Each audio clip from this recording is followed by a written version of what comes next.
The Canon EOS R5 Mark II will be announced in the fourth quarter according to the latest leaked rumors. But how realistic is this? Well, I've got some information that helps back that up, so stick around after this short break for all the details. But first, please do me a favor. Follow me on Twitter, but most importantly, please subscribe to this channel. It doesn't cost you anything and really does help this channel grow. And it also keeps you up to date on the latest news and rumors. The first hint of the Canon EOS R5 Mark II came last Black Friday on November the 25th, with a set of supposed detailed leak specifications promising the camera would come sometime in Q2, which is now officially over.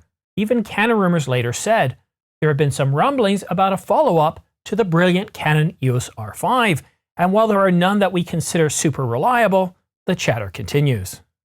None super reliable, taking potshots at their November the 25th detail leak specifications of the Canon EOS R5. I mean, a sensor, 61 megapixels backside illuminated full frame? That's the exact same sensor found in the Sony A7R4 and the, well, R5.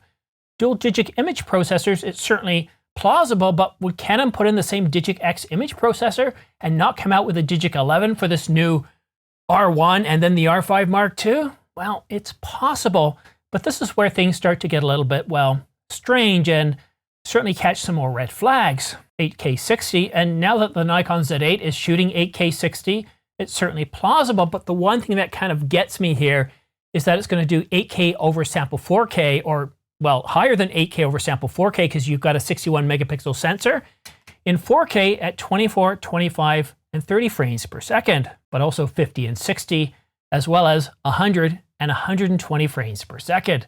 That's pretty impressive. That's going to take an awful lot of that's going to take an awful lot of horsepower, not just from having a new Digic X image processor or two Digic X image processors and a Digic 11 image processor, but I think it would really, well, I think we'd need to have some sort of stacked sensor, not just a backside illuminated sensor, especially as we've seen from the Nikon Z8.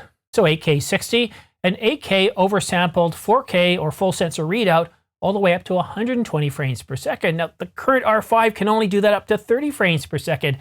And the other thing that sets up a red flag in these detail list specifications is, come on, dual CF Express Type B cards? I know you, like me, we really like to see that, but when Canon just recently released the R3, and it still had a single CF Express Type B card slot, and the 1DX Mark III is the only one to have dual card slots for, what, $500 more? I know Canon could do this, but I don't see... Canon likes to segment their product line, and I can't see them doing this. Even the Nikon Z8, which is pretty much a mini Z9, doesn't have dual CF Express Type B cards.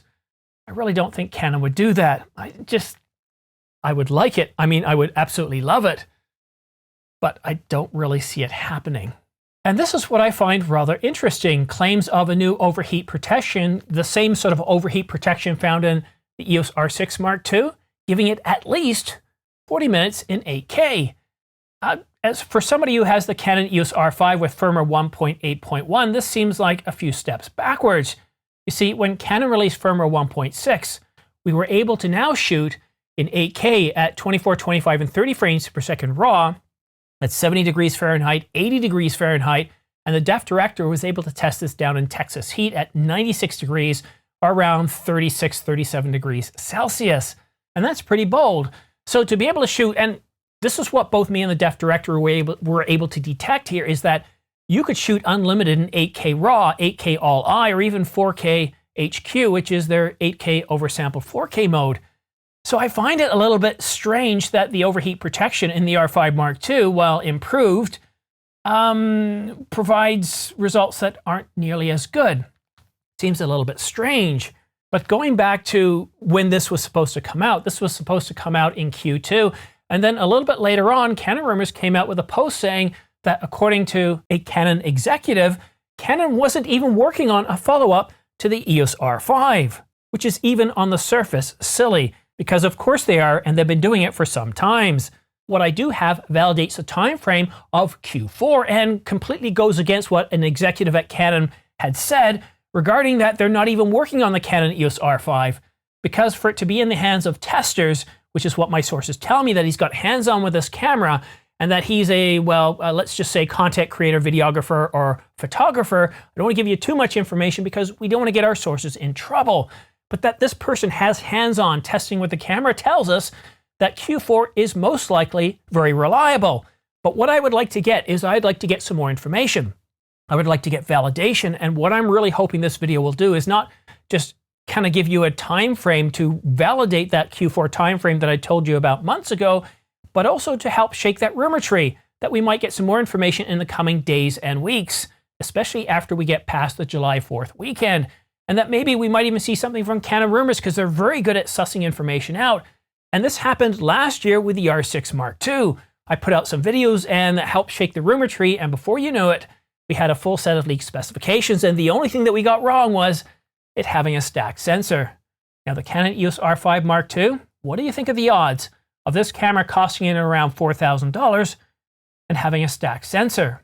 Now the Nikon Z8, it does have a stacked sensor. Many of us didn't believe it was going to happen, but Canon is a different company. Would Canon put a stacked sensor, a 45 megapixel or 50 megapixel stacked sensor in the Canon EOS R5 Mark II?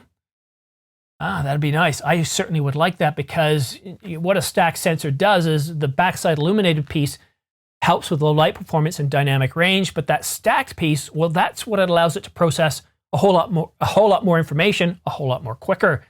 And if you want to stay up to date on all the latest camera news and rumors, well then go ahead and subscribe, but make sure you also choose all notifications. And if you want to stay up to date on all the minor news and rumors, then go ahead and follow me on my Twitter channel. And not only do I put out minor news and rumor stories that aren't quite, well, big enough to have their own separate video, I also tweet out sales. And I got to tell you, since Black Friday of last year, and no, this is not a coincidence, we've seen incredible deals of between $300 and $700 off camera bodies and lenses from Canon, Panasonic, Nikon, the R5 Mark II right now for $33.99. And yes, you can get them refurbed for $29.99, but if you realize it comes with a BGR1 battery grip, which sells for between $299 and $350. That puts it pretty close to that $3,000 mark. So really great prices there. Lots of great prices on Canon cameras. The R10 is $100 off. We're seeing sales on lenses. Panasonic, the S1H, I was going to say Mark II. I made that mistake in the previous video. $500 off. And the Nikon Z6 and the Nikon Z7 Mark II, well, they're $300 and $400 off respectively. So go ahead and follow me on Twitter, because whenever I find out some really great deals, I'm going to tweet them out. But that's it for now. Have yourself a happy Independence Day. If you're in Canada, I hope you had a great July 1st weekend. I was out with my son. He just published a video today. It's on the channel Planet Liam. And he was taking his camera. He has an old 70D. He was shooting the fireworks. And of course, I was out there too. As you can see right here, I'm capturing the fireworks, but I'm also capturing Liam at the same time.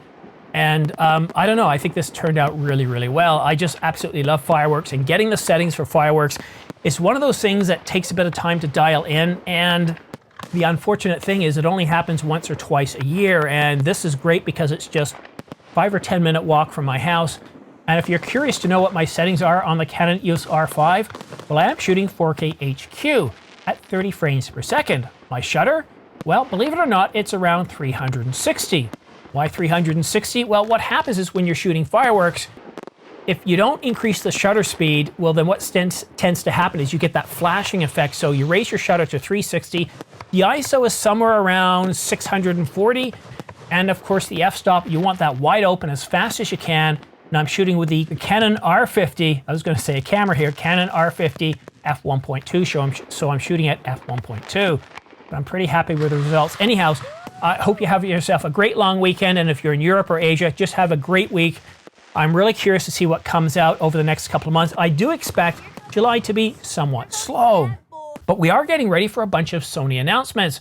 But I think things are going to really start to heat up in August. As we get into September, I wouldn't be surprised if we start to get some leaked information of the Canon EOS R5 Mark II, especially if we're having a Q4 announcement. Maybe, just maybe, the summer won't be as quiet as expected after all. But that's it for now. Thank you so much for watching. We'll see you again soon.